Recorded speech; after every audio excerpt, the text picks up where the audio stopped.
오늘 본문이 그런 말씀이에요. 한 아이를 낳은 여성이 있고 또 사흘 후에 또 한 아이의 엄마가 된 여성이 있었습니다. 근데 마침 이렇게 뒤척이다가 아이가 눌린 거예요, 엄마한테. 그래서 아이가 죽은 거예요. 근데 아이를 너무나 갖고 싶고 죽어서 그런 마음이 든 거예요. 아, 며칠 전에 아이를 갖고 태어난 그 여성의 아이를 고치게 하면 되겠구나. 얼마나 악한 생각을 가지고 있는 거예요. 그죠? 지금에도 이해 안 되는 그런 일인데 이런 일이 있었다는 거예요. 실제로. 그래서 이제 솔로몬이 재판을 하는 거예요. 자, 그러면서 하나님께서 솔로몬에게 하나님의 지혜를 주십니다. 22절 한번 볼까요? 22절. 죽은 것이 내 아들이라 산 것이 내 아들이라 하며 왕 앞에 그와 같이 쟁론하는지라. 자, 요즘은 이제 공평한 사회가 되었기 때문에 누구나 재판을 받을 수가 있습니다. 그죠?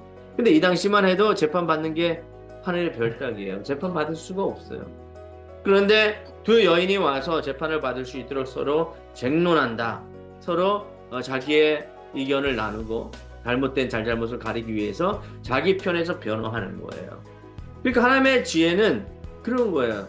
뭐 어떤 일부분의 사람들을 위해서 허락되어지는 것이 아니라 모든 사람들에게 다 하나님의 지혜를 허락하여 주신다는 것이죠. 근데 그걸 깨닫지 못하는 것이 문제라는 것이죠. 자, 봐요. 24절이에요. 또 이르되 칼을 내게로 가져오라 하니 칼을 왕 앞으로 가져온지라. 그러니까 많은 사람들이 깜짝 놀라는 거예요. 이러다 큰일 나겠다. 25절. 왕이 이르되 산 아이를 둘로 나누어 반은 이 여자에게 주고 반은 저 여자에게 주라. 그러면서 모성의 그를 자극한 거예요. 내 아이가 죽는 그런 상황에서 가만히 있을 부모가 어디 있겠습니까? 그죠? 그래서 반발합니다. 그 놀란 여자가 무엇이라고 얘기합니까? 26절에 불붙는 것 같아서 왕께 아뢰어 청하건대 내 주여 산 아이를 그에게 주옵소서. 아무쪼록 죽이지 마옵소서. 근데 자기 자식이 아닌 그 여자는 무엇이라고 얘기해요? 죽여서 반으로 갈라주십시오. 내 아이도 죽었는데 뭐 저 아이 죽어서 신경 안 쓰겠습니다. 이런 의도죠. 그죠? 그 마음속에 있는 그 생각을 간파하고 잘 들었다는 것이.